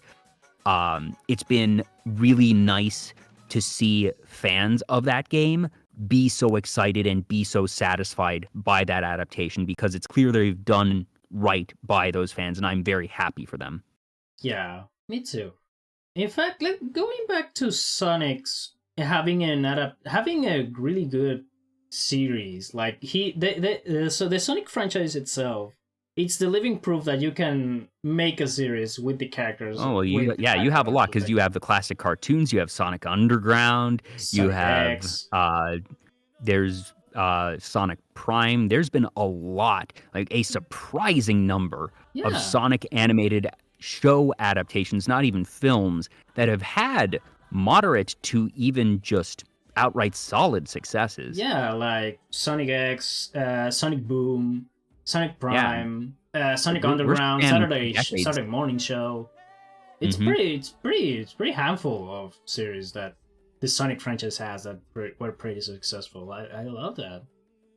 Yeah, that's been one of the interesting things, that for all the struggles the Sonic games have had over the past 2 decades, that it has somehow just chugged along and continued to be a cultural icon in its own right via animation and via toys and other things, despite the games being hit or miss, and frankly, if you were to count them up, probably as many misses, if not more than hits. That they haven't all been bad, certainly. Yeah. But there have been very few Mario games in the past 25 years that have been regarded as outright stinkers. There have been, maybe as many as 5 outright stinkers, and obviously you have Sonic 06 as the pinnacle of missteps by Sega there, but there's things like Sonic and the Dark Knight, which was middling at best, Sonic and the Seven Secret Rings, which was middling at best, and a couple other shaky ones here and there. It has continued on, and it's had, like you said, those other series that time and again, regardless of how the games have done, that the shows have been continuously good to great. Yeah. You can have a good Sonic game without having 3 that are kind of stinkers, but at the end of the day, the franchise in and of itself, it's pretty solid when it comes to other medias. Like the toys, the series, all of them are pretty good or serviceable. Yeah. The movies are helping a lot too. The movies are middling. That it's kind of interesting and you can see this with Pokemon as well, that to this day, what makes Pokemon the highest grossing multimedia franchise in the world, like I said, going back to Spaceballs, it's merchandising. It's not that the movies make an amount, but really the movies are just advertising. That's publicity for the merchandise, that they hopefully make their money back and maybe make a couple of millions in profit. But when you're dealing with a franchise like Pokemon, like Mario, like Sonic, you're dealing in the order of billions, and that if you make 10 million, 100 million, that's certainly good. They're not going to complain about that on the revenue sheets. But that it's more of ensuring that year over year, you're going to continue to make 100, 200 million in those toy sales, in those licensing rights. in all these other pieces that I know for Pokemon, like the theatrical box office gross represents something of under 5% of the series' lifetime gross. Yeah, you can tell that the merchandise in need of itself and all the games are the main thing that keeps pushing Pokemon more and more. Like, you can say anything about the game's looks, the game's plays, or the box or anything, but you have to admit they are pretty solid at the end of the day, and they are good experiences. Like, no matter how you look at it, you can have a good time playing Pokemon, either laughing at the box or Mm-hmm. just enjoying the world or just Yeah, playing with your friends, which is the main point of Pokemon, I think. yeah, it's always been very targeted at community and at connection. That's the whole thing of from day one. Yes, it's a bit of a ploy to get folks to buy more games, but at the same time, the fact that you couldn't get all 151 from Red or Blue alone, that you needed to trade, you needed to interact, you needed to find somebody else with the other game and seek them out specifically, not just to trade for a couple unique species of Pokemon, but the fact that there were trade evolutions that if you only had your game, you couldn't get Machamp, Gengar, what are the other two? Machamp, Machamp, Gengar, Gengar, Alakazam, and Golem. That yeah. those were the 4 trade evolutions in the original series. Also, doing a quick Wikipedia search, the Pokemon franchise has grossed approximately $77.1 billion with a B dollars, and 69.2 nice billion of those 77.1 are from licensed merchandise. Box office Jesus. is 1.85 of the 77.1 billion to Jesus. give a sense of scale. It's barely anything. The mobile games have actually made a whopping 6.13 billion. Wow. Pokemon Go, what a summer that was. Pokemon Go, Pokemon Unite, Pokemon Cafe, and maybe the new app that they are releasing, the Pokemon Sleep app. Well, I don't expect them to monetize Pokemon Sleep heavily. I think that's a loss leader, as it's called in business, that you're not expecting to make revenue off of it. That's similar to the films. It's advertising. That's a brand connection. That's something that keeps Pokemon in your awareness, in your everyday life.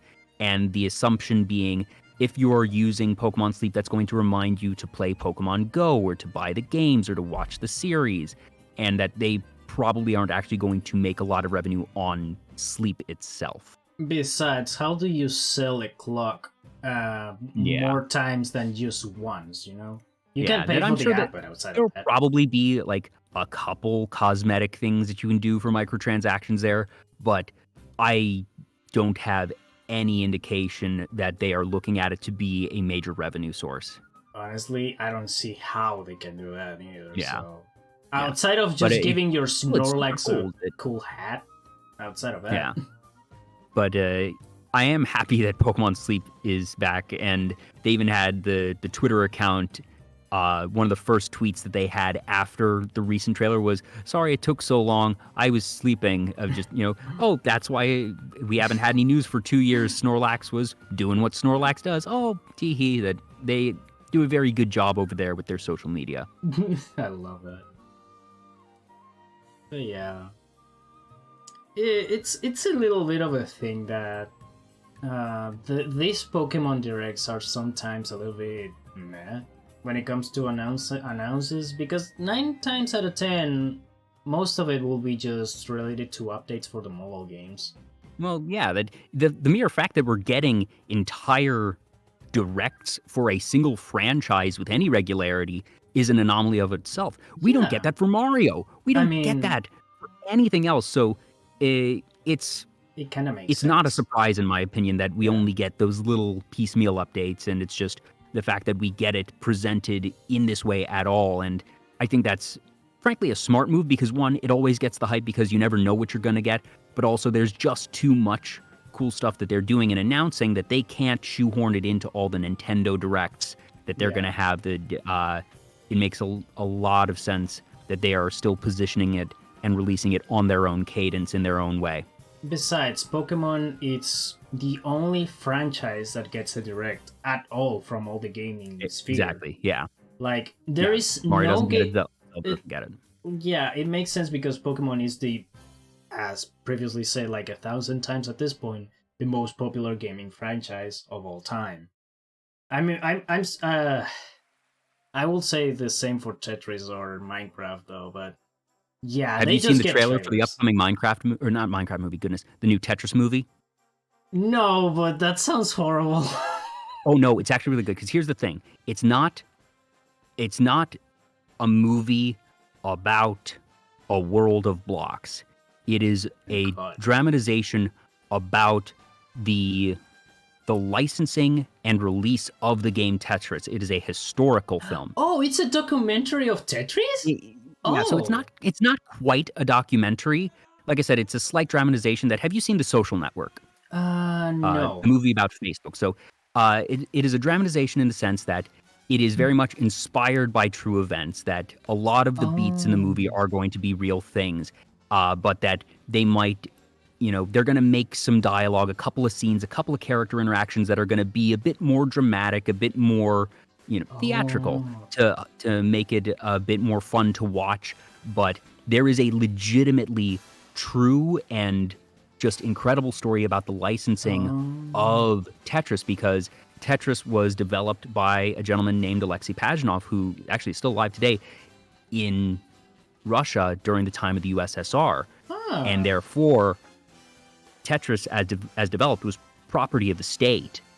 And it was a combination of the legal battle of the licensing and the rights acquisition and the spread of Tetris, and how just, this is early days of the internet, early file sharing of people being able to get their hands on Tetris and falling in love with it, and how it became a cultural icon, and then also how the folks at Nintendo were able to get the rights to have it bundled in with the Game Boy at release, because that was the cornerstone of the Game Boy's release, that you would get Tetris with it, and how they had to negotiate those rights, and it's almost a business movie in that sense. But there's also a lot of drama because there was, a lot of money to be made there. And this was during a time with the USSR and all that comes with in terms of political implications. So that's what this movie is. I think it's on Apple Plus. I forget if it's Apple or Amazon. I'm 99% sure it's Apple. And that comes out, I think, either late this month or early next month. But it looks really good. And I have had the good fortune to meet Alexei Pajitnov in person before, once. Really? I don't get starstruck. I've had the good fortune to meet a lot of incredible people, and I have so much respect for folks that are considered celebrities that I usually have the thing of, I really respect your work. I think what you do is really cool, but at the end of the day, it's another person, it's another human being that I don't idolize people in that way. But when I met Alexei Pajitnov, I got flustered in a way that I recognized, oh, this is different. This is a way that I don't normally get. And he is a jolly man. He's just a nice, happy guy. He is doing very well for himself financially. He is a multimillionaire. Of course. But because of how things went with the rights for Tetris, he didn't actually get the rights under his name until a good time after the initial craze of Tetris. If he had had the rights, he would be a billionaire with a B, not a millionaire with an M. But he's gone on record saying he's just happy that something he made has created joy in the world. And he was like, I don't need anything. That he is not going to be a central player in the film in the sense of trying to get his money and, get his rights, that it's more a business thing of... It will not be like the Steve Jobs movie. It will not be like the Steve Jobs movie that the Steve Jobs was the main character there. Correct. That he's not going to be the main character. But the Steve Jobs movie is a very good other comparison of a dramatization versus a documentary. That, that's exactly the type of movie that this is going to be, where it's a lot of true events, but some things are embellished here and there. But that Alexei Pajitnov himself isn't actually the main character, and that's kind of a different spin on it all. That it's not the creator, it's a lot of the other people, a lot of the other businesses, which is perhaps ironic, actually, and really does speak to that, like I said, Pajitnov is just he is a sweet, happy guy, and that he does now oversee, I forget the name of like the Tetris Foundation, the Tetris company that manages the rights and the licensing to this day, but that he's just a very happy, friendly gentleman. Oh, that's nice. That sounds amazing, actually. Like, getting to know one of the most influential men of gaming history. It's just insane. It's like meeting. I met him once, and we spoke for all of 5-10 minutes. I certainly can't say that he and I are friends. There's no way he would recognize me or remember me. But like I said, I'm fortunate enough to say that I have at least been able to meet him and interact with him a little bit. That's super nice. But yeah, like meeting a person like that sounds like, even though you treat quote unquote celebrities like normal people, because that's, I think, the correct way to interact with someone like that. Like, at the end of the day, they are also people, and just being friendly with a person like you will be with normal people, it's kind of the way to do it. That's and certainly that's how you have to do it when you're hosting a talk show. Yeah. That I've had in a lot of just insanely successful, highly regarded people on my show, and I have the good fortune of I have several more in planning that I'm actually very quickly approaching episode 100 of VtuberTalk. That this Tuesday I'll be having episode 98. This weekend will be 99. Next week will be episode 100. And I've had some frankly high-profile folks on my show in the past, and I have a couple more. And I'm very, very fortunate that folks have given me the time of day and been generous enough with their time to come on my show, and that I'm sure you know as well, that as a host that you can't be acting like a fanboy when you're dealing with folks on a show, that you need to be professional, and that, yes, I certainly admire I admire all my guests, but that, like I said, they are people at the end, and just, if you want to know the number one secret to hosting a good talk show and to having success, it's just be professional. Yeah, it's just be how I look at it, and at least on my point, it's just being myself. It's, at the end of the day, we are having a conversation outside of numbers, outside of status. We are just two human beings interacting with each other. We are just having a chill chat. It's just be yourself, be relaxed, and you will get it. That's at least how I mentally prepare myself when it comes to this stuff. I just get in my mind, I'm just talking to another person. It's not a celebrity, it's not a huge deal, it's just another person. That's a mental quote-unquote training I have to do every time, because even though I don't like it, I kind of have a little bit of a fear when it comes to numbers. When I approach someone, I try to not look at numbers. I try to not to, because at the end of the day, big numbers, big person. That's the mentality 9 times out of 10 I have. But then when it comes to the show, I just have to numbers. I see numbers and remind myself they don't need to respond. Yeah. I am not a priority for them. I should not be a priority for them. They have so many other things, so many other people, so many other folks that I'm sure are asking for their attention, even their time. Of like, there's a lot of times that I reach out to folks and I just don't get a response at all. Yeah. I consider myself lucky if I get a declination. If I get someone who's willing to spend the time to say, hey, Jay, sorry, I'm just not going to be able to fit into my schedule. If they're able to do that, that is already going above and beyond. And if somebody doesn't respond at all, I don't hold it against them. That's fine. People are busy. Here. People have lives. And, course. If you can't get back to me, that's fine. That's fine. Hell, when I was planning to do this stream specifically, I also had another guest in mind, because I wanted to have the 2 guests of this month specifically being the most special ones I could get. And when I talked to you, I thought, this guy is already hosting a show. It will take a while for him to respond. And also, he's just working on the charity stuff to get through with it. And lo and behold, here you are. thank you very much. Uh, When it comes to I'm the other one, I didn't even get a response, but that's fine because they are it pretty happens. busy. It happens. And when it comes to this show specifically, I had the luck that 9 times out of 10, when I asked someone, they they were pretty happy to be here, and I really appreciate that. And the few times I got like rejected to be on the show for A or B reasons, I actually appreciate them taking the time to say, hey, I'm not comfortable with this, or I don't want to Yeah. do this, and that's completely fine. Thank you for Hmm. even responding, because Exactly. that takes time. And as most people say, time is the most valuable resource we have. Absolutely.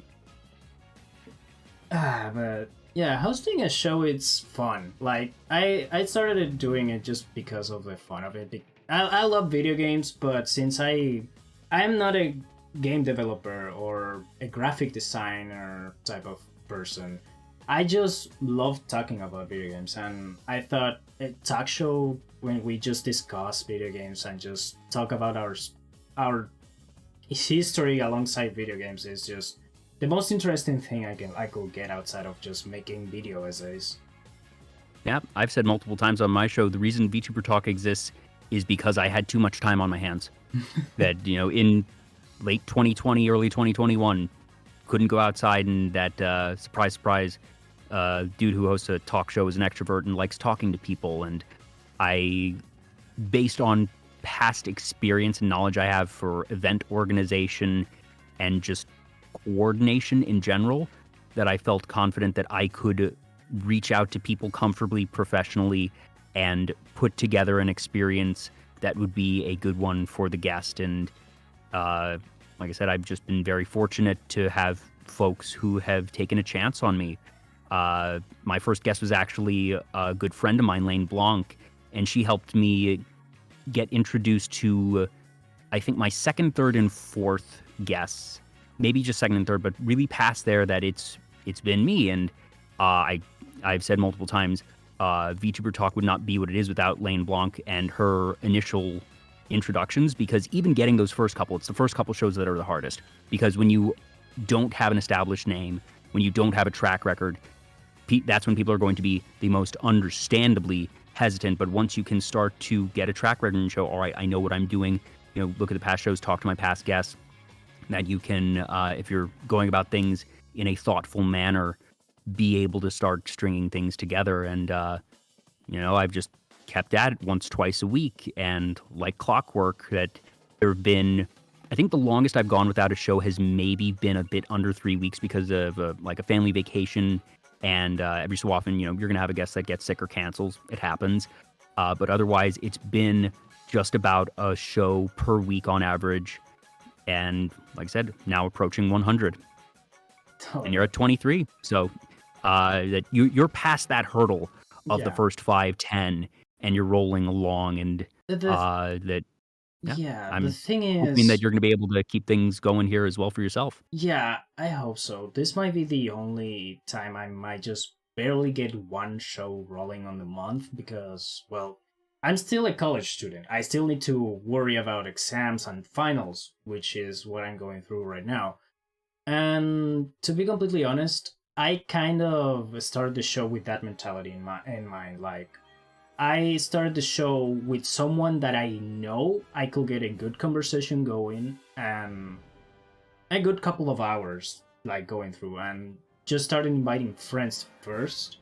And then by episode 4, I branched out and started reaching out people, because I'm an introvert in most areas. Like, it's hard for me to start a conversation, let alone starting a collab. So I thought, what better way to start collabing and meeting people by doing a show? Because one, it's just one on one. I just need to worry about one specific time zone, and we don't need a game. We just need a mic and maybe an avatar, and we're good to go. And lo and behold, I'm on 23 episodes in and still going. Yeah. But it's a thing. I was thinking of like making this kind of seasonal thing once I reach episode 50. Because, funny enough, the limit of videos you can have on Twitch is 50 per playlist. So it will be... That's why I throw everything on YouTube. Yeah, I have them on YouTube too, but I want to have them on Twitch here because you can check the show everywhere you go. Except for my Twitter, you can check it on YouTube, you can check it on here, which are the main platforms I usually go to. So... having 2 playlists of the show divided in 50 episodes each sounds like a good idea for me. And it sounds like a good breaking point. Like, 50 episodes? Milestone. Let's go to the 2nd season then. And something like that. I've never bothered splitting by seasons. That I've just sort of kept it rolling, and I've kept the episode numbers, obviously, and that's more for myself than anything of hitting milestones, like, 50, but... even for 50, I had it's another episode 100 coming up, not this week, but next week is just another episode that I've had my anniversary charity marathons be that sort of special milestone point. Right. And I have those are the videos that I keep on the Twitch page, and I've downloaded the VODs, but since they are 12-hour plus VODs, I can't actually upload them to YouTube without cutting them, and I've just never gotten around to chopping them up and finding a good starting point for the next one. But those are the ones that I've kept as highlights on my Twitch page. That my charity marathons, I do 2 days of 12 hours each, because I was considering doing a 24-hour stream, but one of my guests, it was Hoshi, actually, who, when I told him about it, said, don't do that. 24-hour streams never go well. That you always do fine for the first 12. The next 6 are okay, and the last 6 are rough. And I started thinking about it, that you see a lot of folks who do 24-hour streams, and they're just dragging by the end of it. And you can make it sometimes, but I think that doing 2 12s and sort of uncoupling myself from the mental thing of, it has to be on just the day of the anniversary, that having it be the weekend of, and 12 hours Saturday, 12 hours Sunday. For the 2 years that I've done it so far, it has been super easy. I've never felt like I was dragging, and it's been very successful both times. Plus, frankly, those other 12 hours, if I had tried to do the overnight, those are going to be the slowest ones anyways, most likely. So, and most difficult to get guests. So that's, again, a not so secret sauce thing that I tell others of, don't feel like you need to do a 24-hour stream, that doing 2 12s is going to most likely end up being more comfortable and healthier and possibly just more successful. Yeah. Like, in my case, I usually don't think I'm going to be able ever to do that, because I have to study, I have to take care of IRL situations that take most of my time. I do not miss being in school. Yeah. Like, I'm working towards a career that will give me a guaranteed job, and it will make my life a little bit easier when it comes to money management. And outside of that, I also work as a video editor, like a freelance video editor. And I do this thing, like I do this show just for shits and giggles. I just like to have fun and talk about video games. And since I also want to do videos, like proper video essays about certain topics I have in mind, having a 24 hours or even a 12 hours subathon sounds like something I'm not going to be able to do at all. Even though I share the process of the video. It's a lot of work. Yeah. And I have to admit, the most difficult thing I have done when it comes to streaming in general was having a complete month full of guests. Like, the pre-planning behind every single one was kind of hard, because anything could happen at the last moment with any of them. Fortunately, everything came out well on August of last year, so my batting average in terms of things has been higher than I anticipated, honestly. That there have been a couple of times where folks have said, the day before or even the day of, hey Jay, I'm sick, I've lost my voice, I can't be on the show. And nobody plans to get sick. It's fine. I just say, all right, we'll push the show. Let me know when you want to reschedule, and we just do that. I've had that happen before. I've had that happen the past couple weeks, frankly. Other times, like there have been things where people just get busy. Fortunately, I don't think I've ever had someone outright forget a show. But it's the type of thing that I kind of anticipate at some point. We all have those days when we just forget what we had scheduled, and I assume that that's going to happen at some point, and you just work with it. It happened to me on episode 2, funny enough. Like, oh no! I woke up way later than I expected, and it passed at least half an hour since I was planning to begin. But that's why I usually don't say which hour we're starting because of things like that. Because like you said, you never expect someone canceling or pushing back a little bit. So I just say, hey, we have a guest tomorrow. I need to prepare more of that. Like, I need to present the guest the day before. But I usually don't like putting the hour because of that. Because you never know how you or your guest will have something that will push it back a little bit. And that's okay. I usually go with the hour one because it gives viewers a chance to know when to want to tune in, as opposed to just checking randomly throughout the day. And just if we have to push it some amount of time, I just say move back a couple. I let that be all right. Yeah. But I can understand the mindset of, okay, if you don't set an expectation, there is no disappointment. I can understand that. Yeah. Besides, it's good to practice a little bit of like other methods of pushing the stream. It's a special stream at the end of the day. Two VTubers are collabing at the end. So, yeah, I can also understand your point now, putting the hour on and making people mark their calendar and their clock at that specific moment, so they have an easy access to the stream at the end of the day, and they decide if you want to watch or not. That's actually really cool. But we've kind of veered off of gaming a bit. Yeah, that's how we work here. And we're on the 2-hour mark. So, do you have anyone you want to rate? I usually let the guests choose the right tiger. I do that as well, actually. Let me see who is live. Who do I want us to raid? Oh, there's so many good options on right now, actually.